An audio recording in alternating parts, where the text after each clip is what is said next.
Greetings, everybody, and welcome to We've Got Issues. It is our regular, passionate, and hopefully well-informed discussion amongst a group of friends who've known each other for 40 years. Always glad to come before you and offer our thoughts for your feedback. So if you hear anything that is worthy of your commentary, we certainly invite that. So my name is Nick Cates here in Los Angeles, and I'm here with my great friends of more than 40 years, Darren Gray, who is an academic and educator at USC, and Ron Evans, who is a technology expert and executive back in Northern Virginia. And we all met at USC more than 40 years ago and are pleased to bring our thoughts from our text thread to share with each one of you. So we'll dive into it.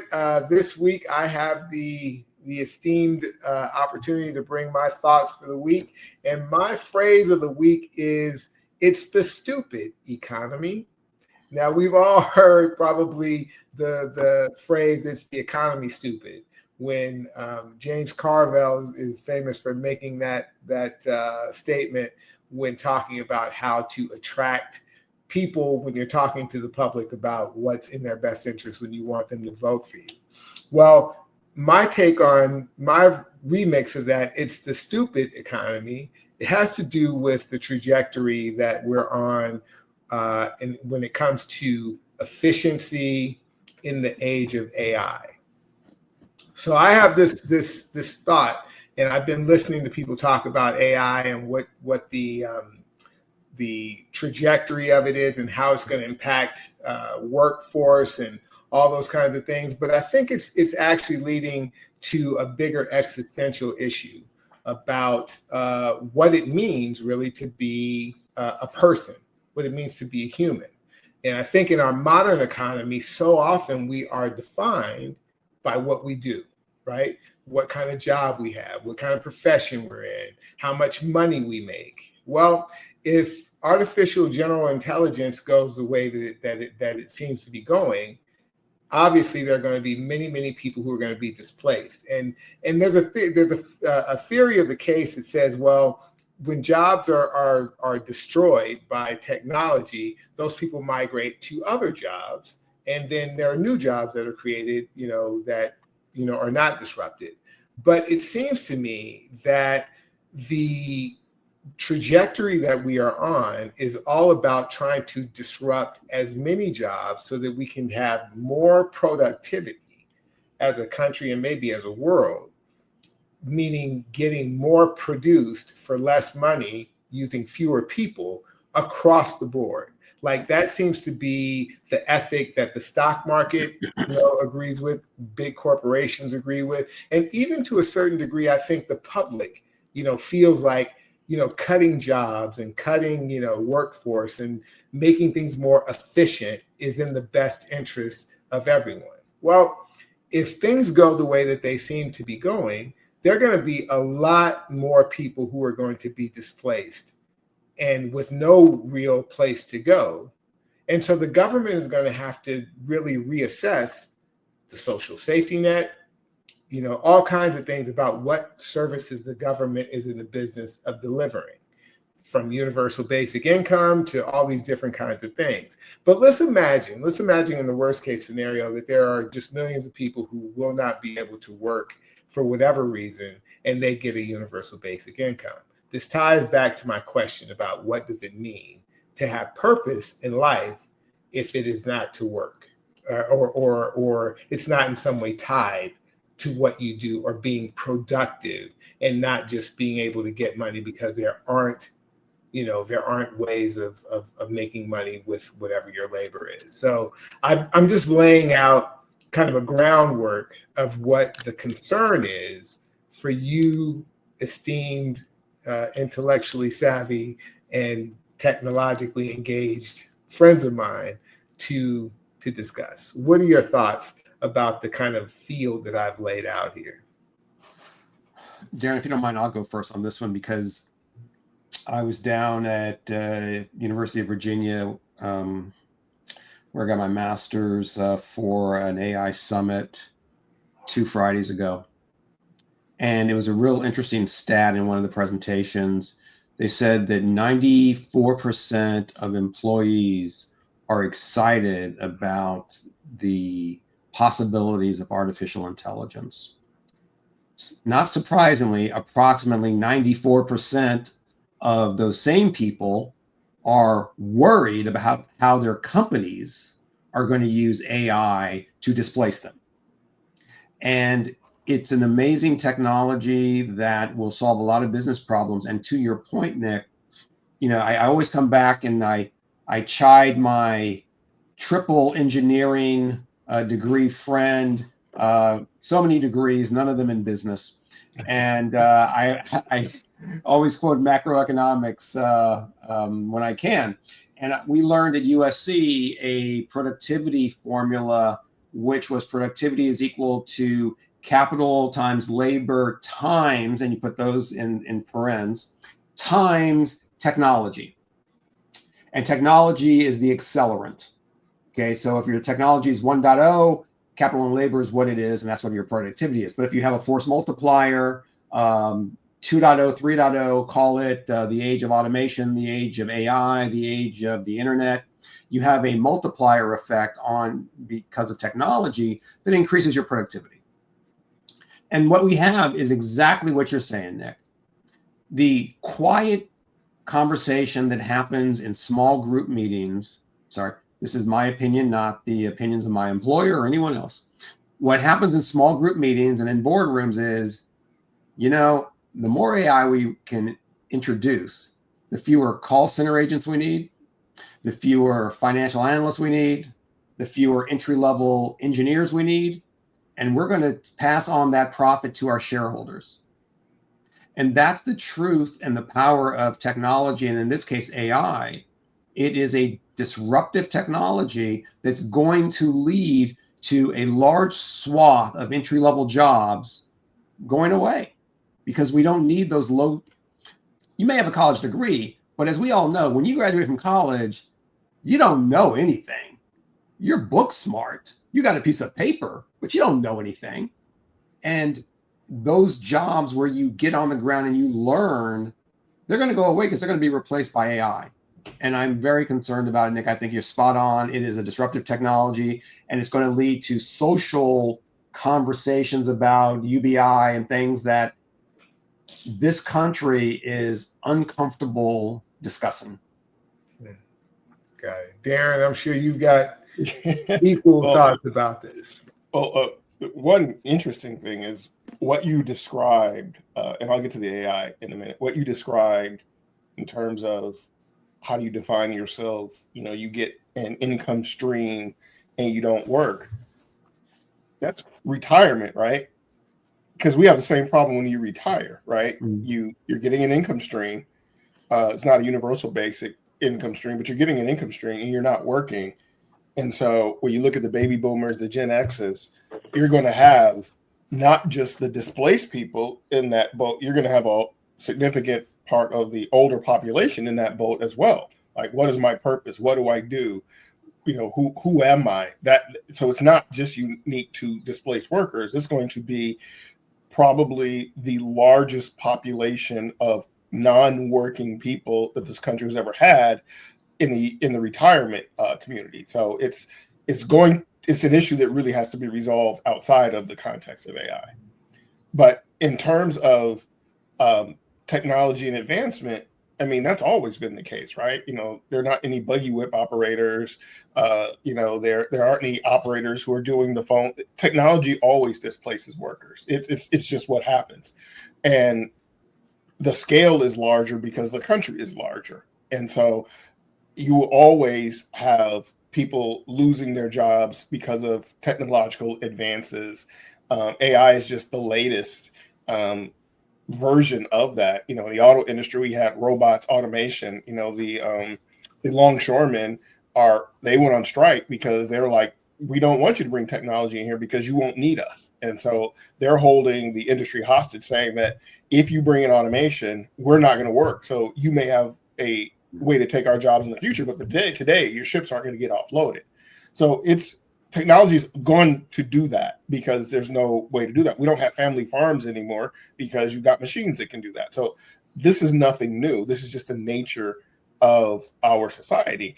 And getting back to the retirees, we benefit from that because our stock portfolios, like every time someone says, if we can get rid of some people, that goes to the shareholders. Well, that helps us with our income streams in retirement. And so the system is designed to do what it's doing. But we as a country have to really figure out, and I'm not comparing the Europeans or anything else. We are so tied into work as part of our identity that it becomes something that's I think is pretty much American. I don't know how many of the Europeans are so tied into their job. You're absolutely right. You're absolutely right, Darren. In fact, there's a phrase that I've heard across many people in Europe, and that is Americans live to work and Europeans work to live. Yep. Right. I mean, think about when we were younger, when we go to the clubs, like, what do you do? That was the thing. What do you do? That was our, like when you meet people, that's the first thing that people ask. What do you do? Yeah. What do you do? And so I think it's an American thing to have that, but it's a bigger problem that we're going to have, when, all of us start to retire in the next, 5 to 6 years. We're going to have to find a purpose too, because we've been tied up in our careers for so long. Yeah. Well, remember, I'm sorry, Nick, just real quick. Remember what our good friend, the professor at SMC, asked me on my birthday? 3 questions. Do you have enough? Have you had enough? And most importantly, do you have enough to do? Yep. Mm-hmm. And that's the hard one, is what are we going to do for 40 hours other than look at our wives and say, you still here? Yep. Can't you go somewhere? And the folks that are displaced, they're going to have the same problem. So it's a bigger problem than that. It's a cultural identity thing here in the United States. And I think that's the conversation that really needs to be had, because there may be things that we can do. I know the Peace Corps was created for that, for people to go out and do stuff. Teach for America. There are lots of things that you can do that we can start to move away from this job-centric identity. I believe that this is a uniquely American issue, but it's also a global issue, because AI doesn't stop at the borders of the United States. And this isn't about trying to demonize AI. It's about trying to the points that I really love that you guys keyed in on is, what is the purpose of why we are here? How do we define ourselves in the age where AI is going to make it unnecessary for people to be defined by work?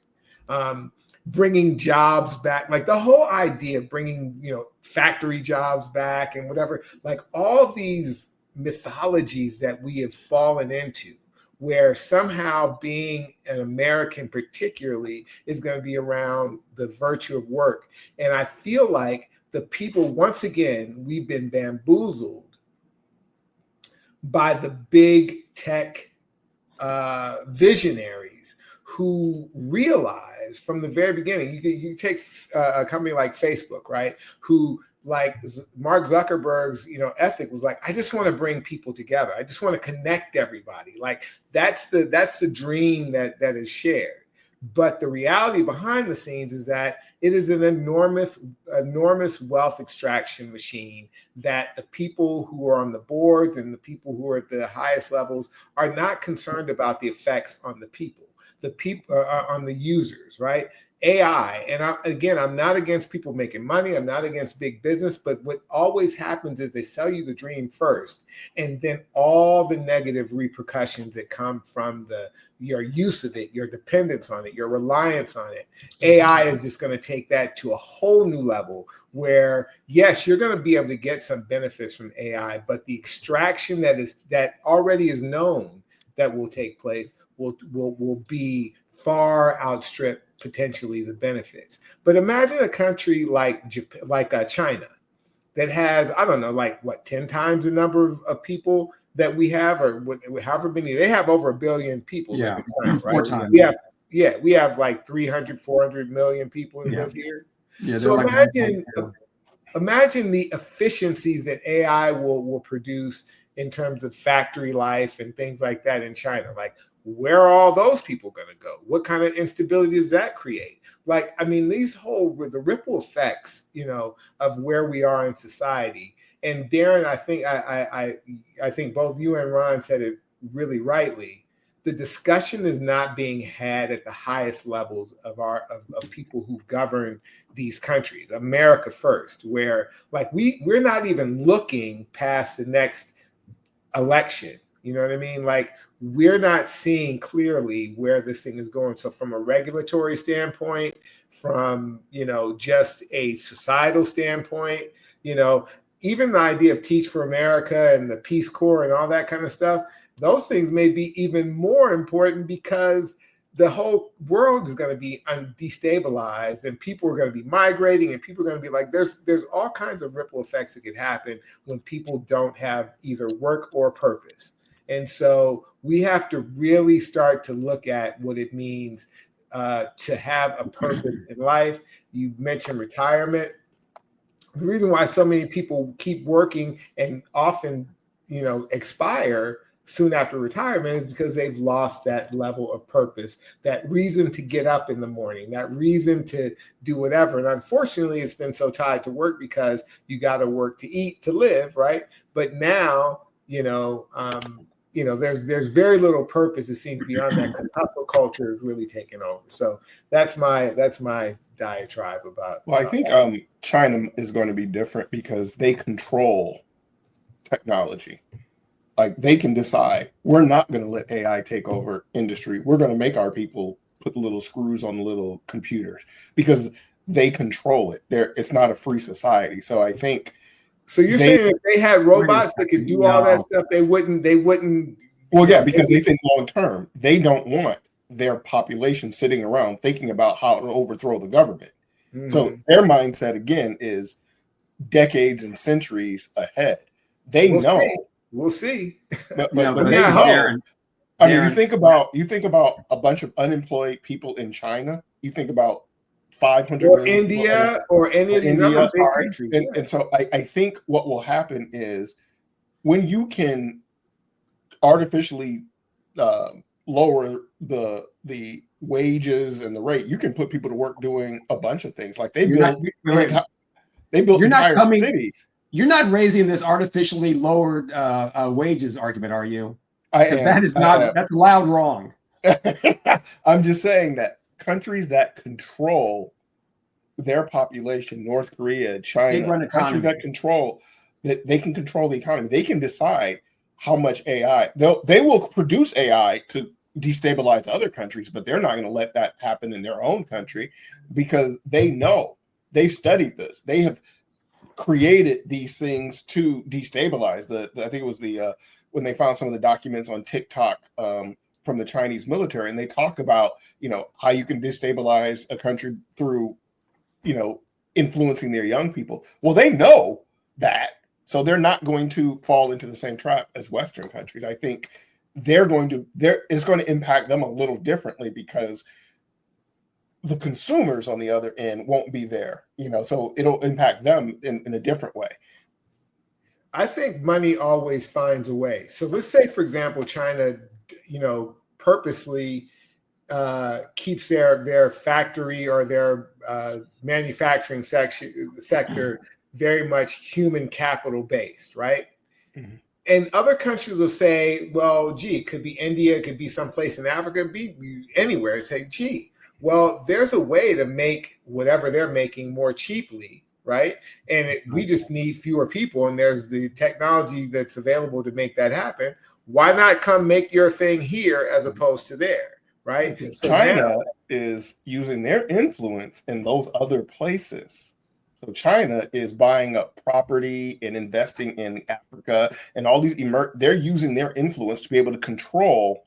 I mean, when you look at the way China is working, they're acting like America. Is that what you're saying? They're smarter. They're smarter. Right. They know how to use soft power. I get it. They're not doing it and exploiting and and you're this and you're that. They are using it and saying, hey, we're your they're not doing it the way the United States and the Western powers did it. They're like, we're just like you. We got oppressed by them too. Let's work together. Let's create our own thing. What's that BRIC thing? The countries that are trying to come up with their own currency. Brazil, Russia, India, China. I mean, China, yeah. So I just think that China is unique in their perception because, again, they've been around a really long time. They've seen empires come and go, and they're like, yeah, we learn from them. We learn from them. But again, I'm getting off topic. But no, I get it. Well, I think there's some legitimacy to that. They're very better at using soft power than we have been because they don't try and come in and change the culture. They say just throw money at it, and then you become beholden to that. And so I think the idea, is well taken. I'm interested to see if we can change our perception because really it goes beyond. We're so money centric. In the United States. And that's all that matters. That seems to be all that matters. And it's about money and power. And even for the people who have no money and have no power, they aspire to that. So they still lionize it, right? But we need to have a deeper understanding and appreciation about what characterizes living a good life, what characterizes being a person, what characterizes a successful life and lifestyle. And we're going to be challenged by that, I think, sooner rather than there's something called AI 2027. Have you heard about this, Ron or Darren, where they're saying by 2027, the level of AI, it's supposed to be 2035, the singularity is when it becomes self-aware. Right. But even by 2027, there's someone who used to work for OpenAI, wrote some analyses or whatever about what's going to be possible by 2027 2028 and the impacts it's going to have. And I think we just have to really from a personal level kind of rethink consumerism, all the things that we've been brought up kind of thinking. We're going to have to really reevaluate that in the age of AI because we're going to be confronted with problems that we haven't had to solve. Ron, how does the AI fit with the caveman and the slaying? How does that work? Because as a caveman, you go out of the cave, you kill something, you drag it back. Mm-hmm. In that analogy, where's AI? What does that do? Well, AI is either your master, either your master or your servant. So I would like to think that AI is helping me understand where the gazelles and antelopes are on the plain. Or it allowed you to make a better weapon, to exactly go out and kill them. Yeah. It is a excellent servant. It's a terrible master. Right. So I guess, anytime Darren starts talking about China, I start collecting my list of points to refute, whether it's the population, the suppression of the wages, the lack of a clear understanding that migration is happening from an agrarian society to a more industrial society. That's why people are moving to the big cities in China. Darren, I got to ask you to stop watching your Fox News, man. You were making them the boogeyman, and no, American-centric view. I don't see them as the boogeyman. I admire them. I admire their philosophy. I admire their approach. Yeah. I'm scared of them because it's against my own self-interest. Well, as it should be. But I admire the work that they're doing. I admire the way they look at things. I admire, their perception, and I admire their memory because they're like, we remember. Okay, right. And here's a fun fact: the Chinese middle class is literally the size of the United States' entire population. It's over 300 million people in the Chinese middle class. And here's another fun fact. The average salary of a Foxconn worker in China is $6,000 a year. Now, that's not because of wage, suppression. It's, again, because of the migration patterns of people, just like in India over the last 30, 40 years, They're leaving the farms for better jobs in cities, and the cost is the cost of exporting those goods is much lower. But the people that are moving from farms to cities are making way more money than they did when they were back home. So when you have 1 billion people, you have a big supply, and it's chasing a small demand in the factories.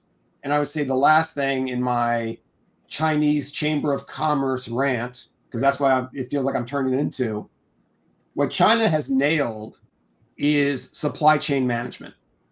They can produce goods in China and export them anywhere around the world because they are good at that. They don't spend a lot of money inside the country. The savings rate in the United States is under 4%.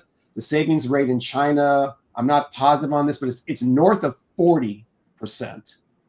So they are a nation that saves. We're a nation that consumes, which is a point you made several podcasts ago, Darren, about the consumerism in the United States. So the natural differences in our culture is playing to the advantage of China. It's not anything else than they just look at the world differently. Oh, absolutely. And they execute their billionaire thieves.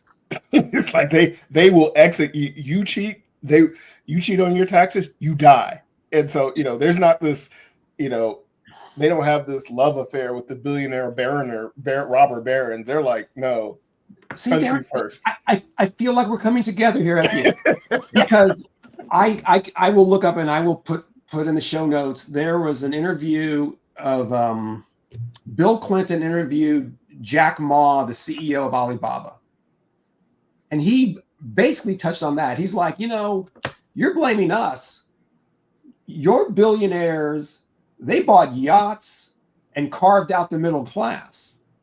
Our billionaires and our state-run economy, we invested in factories. We invested in people.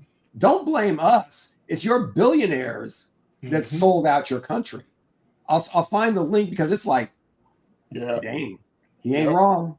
And back to my original point, right? The billionaires sell you the dream while they extract all the wealth, all the privilege, all the whatever, and you're left with the dream, which gives your life very little meaning.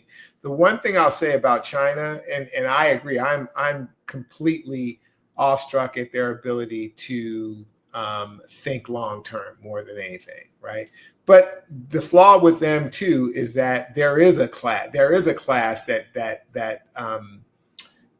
gets undue privileges, and it's the party, right? It's the people who support the party, and they've constructed it such that they have the power to come against any kind of popular kind of thing. But I think the one thing that nobody can really determine in the future is how people will react, whether it's in China, whether it's in Africa, whether it's in America. There are going to be exogenous events that happen that will affect how people act, how they migrate, how they spend, how they whatever.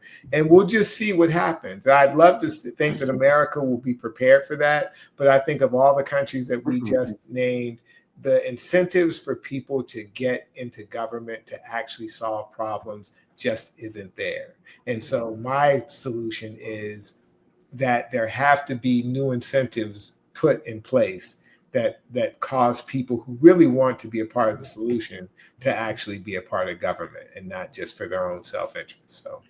So Nick, I'm more pessimistic than you on this topic, because when you talk about there has to be incentives that change, totally agree. I think when we have to look at, we are going to continue to displace large swaths of the United States population because of AI and automation and everything else.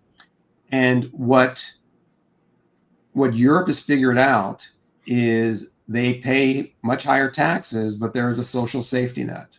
Right. And that social safety net is taboo in this country because we've got stories. What did Reagan call it? I think it was Reagan that called it the welfare queen. You demonize minorities and say you don't want to give them this benefit because you're a hard worker. And this gets back to one of your age-old points, Nick, is people vote against their self-interest. Because they've been fooled to think that, I'm going to be a billionaire one day, so I'm going to support that guy, And those people who are literally in the same economic class as I am, I'm going to do what's against their best interest, what happens to be against my best interest. Yep. Right. Medicaid cuts and a big, beautiful bill, man. Yeah, right. And again, it gets back to the point about what does it mean to be a person? What does it mean to have value? And I think there are enough problems in the world that need solving, from climate change to whatever, that people could engage in. They may not be profitable endeavors, but let's just say that there was a point in time where people won't be actively engaged in producing economic output. They won't be, there's not a need for as many people to work jobs that create things because we've got robots and whatnot for that. There are still things that need to be done. There are still things that don't necessarily generate a lot of economic whatever. It could be, fixing up national parks. It could be, there's so many different things, right, that people could be engaged in that could provide a level of purpose and just self-gratitude, right? And I think we're going to have to relook at all of those avenues that actually make life better beyond just making money. If there was a bigger social safety net, there are things that people can do to contribute and make themselves feel better. So we'll table this there, and we'll move on to my parting shot. I do appreciate the input always. You open my mind always to different ways of seeing these things. And if you guys have thoughts about what we have shared today or in any of our broadcasts, we'd love to hear from you. Any comments and feedback is well appreciated. So I'll jump into my parting shot for this week, which has to do with actually something that has really been on my mind more and more recently, which is to look back at classic literature and philosophy and a lot of the things that in the people that I listen to, they make reference to. And I recognize that I'm not as up to speed with many of the classic books and many of the classic poetry and many of the philosophical treatises that were done, from anywhere from Marcus Aurelius to Plato to Socrates to any of from the classic Greek and Roman to up through the Renaissance and the Reformation, Enlightenment, and all that. There's so many different things to read, and as I have availed myself to that stuff, I've come across a channel from one professor who actually died in 2024 that I feel gives some easily followable enlightenment as to the different thought leaders and authors and so forth. I'm going to play a quick clip that just kind of allows him to present something about Stoicism, and I will share that, and here we go. Stoicism is characterized by a rejection of pleasure as the standard of human happiness and human felicity.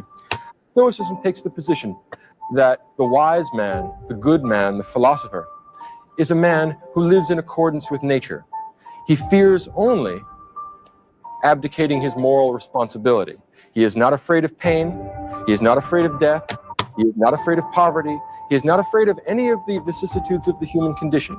He fears only that he should let himself down and that he should be less than a complete human being. So Michael Segru, he has a channel on YouTube.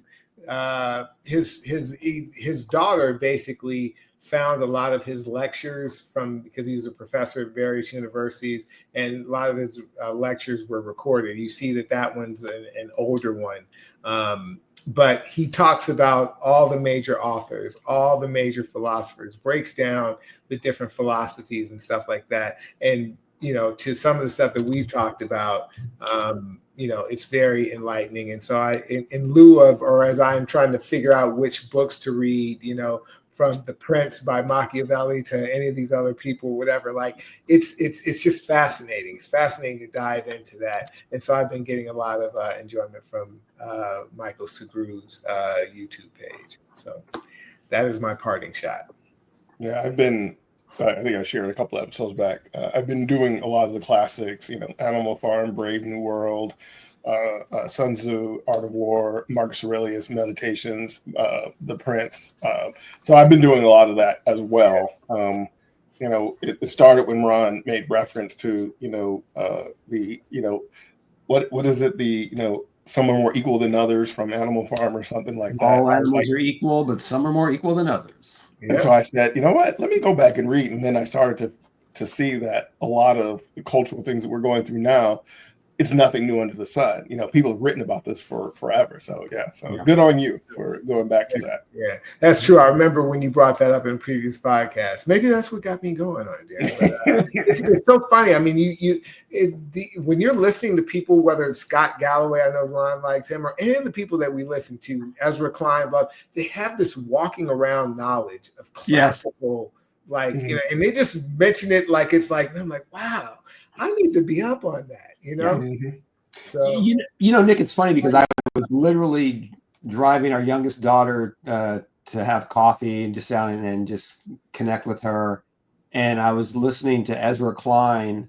It defaulted to what I was listening to before, the last time I was in the car, and I explained to her sort of just like that this guy is brilliant. I love the way he constructs arguments, questions, the dialogue. He does it so quickly. He's just got an incredibly high IQ. And, it reminds me of the days back in college where, and again, maybe this is just me, but I started hanging around with some good brothers like the two of you. And I'm like, oof, I got to sharpen my game. I got to go find out how to construct good arguments because these guys are killing me. And I think when you listen to pre-internet, yes, right. You had to go to that bookstore in University Village. But there's something really gratifying for me. It's like a reconnection with listening to smart people and just enjoying the construction of their arguments. And what can I learn from that? What do they do really well that I could add to my repertoire at work or socially or whatever? It's just wonderful. I applaud you for doing the homework on the reading. Yeah. It's a lifelong pursuit now that I freely admit that I didn't appreciate reading when I was in school. Like if I could get around reading the book for the test or the class, I would do it. And there were a few books that I read, and this is even in high school. Remember we were reading like Shakespeare, right, in high school. And, and it was seemed so dense and arcane at the time, and I couldn't really wrap my mind around it. So you kind of try and avoid it or whatever. But now to really get into, and so many of the allusions and references and turns of phrase that are part of, our walking around lexicon are based on those different things, and to be able to extract that for your own enlightenment is really cool. So I'm trying to make up for lost time here. To that point, I've told the story about how I took a Shakespeare class, and I would say that Shakespeare class has been referenced in my career easily top 5 behind finance and some marketing classes. And specifically the opening scene of Julius Caesar, where Julius Caesar ignores the soothsayer and goes into the Senate and gets murdered. And it's analogous to understanding who the people are that surround you, either at work or in a personal life. And you better know who they are because they could stab you in the back, metaphorically at any time. So know who you're around and know the people, because you are the sum of the people you hang around. That's true. I mean, Shakespeare he's brilliant. And, as we get older, you really appreciate that more and more. Yeah. Do either of you guys have like a favorite book, like your all-time favorite book of literature, not necessarily like a business book or self-help or whatever? I'm trying to think if there's one that I would put above this, and I can't think of it, so I'll just go with it. I say my favorite book of literature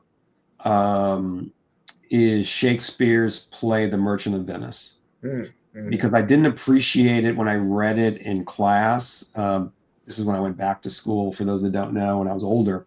I'm like, okay, I got it. It's a merchant. Okay, whatever. pound of flesh. I get it. But when the professor explained the dynamics of, well, you have to understand, he was a Jew in, I forgot whether it was Venice, in Venice. So he was the minority in Venice trying to get justice against the majority. I'm like, oh, this is getting relatable. Right. You know, and just you go from there. And it's like, wow, Shakespeare was deep, you know, because he was talking about basically straight up racism back then. He just put a veneer of it's white folks that are Jews and people in Venice, but he was talking about the same themes that we talk about today. Yeah, very cool. Well, for me, I would say Walden, you know, Henry David Thoreau. It was just something about that, you know, taking time out to really learn about yourself and to reflect. I think that's one of my favorite. Because it really is about, you know, introspection. So I have to go with that. Yeah. No, those are great examples. The one for me that comes to mind, you know, is John Steinbeck's Travels with Charlie. If you guys, you know, familiar with that book, but basically it's basically a memoir. Steinbeck gets in his pickup truck and he drives around the United States. And he brings his dog Charlie with him, and it's basically an observation of what is happening in America at the time that he was traveling around. And you know, Steinbeck has a way of making things very visceral and, you know, come alive in a certain way.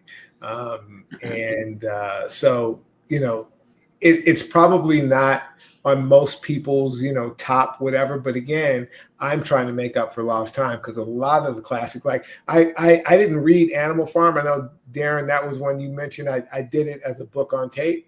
And that was, you know, I had forgotten, you know, what that book was really about. But again, these books and this literature really, you know, we're not in an unprecedented time. We're just in the current, you know, version of what people have been talking about all along. 1984, the same thing, right? I didn't really appreciate that book, you know, back in the day. Catcher in the Rye, you know, there are things that you had to read when you were in school or whatever, and those books you don't really appreciate, but then you come in later years to kind of really, you know, really see what these authors were talking about. So, so anyway, this is good stuff, guys.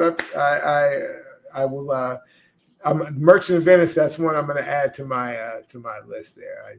I definitely got to get up on that. So, guys, we've basically done our deal for today. We appreciate you guys coming along for the ride, and we hope you join us next time. And we'll see you on the next one. We'll see you soon. All right.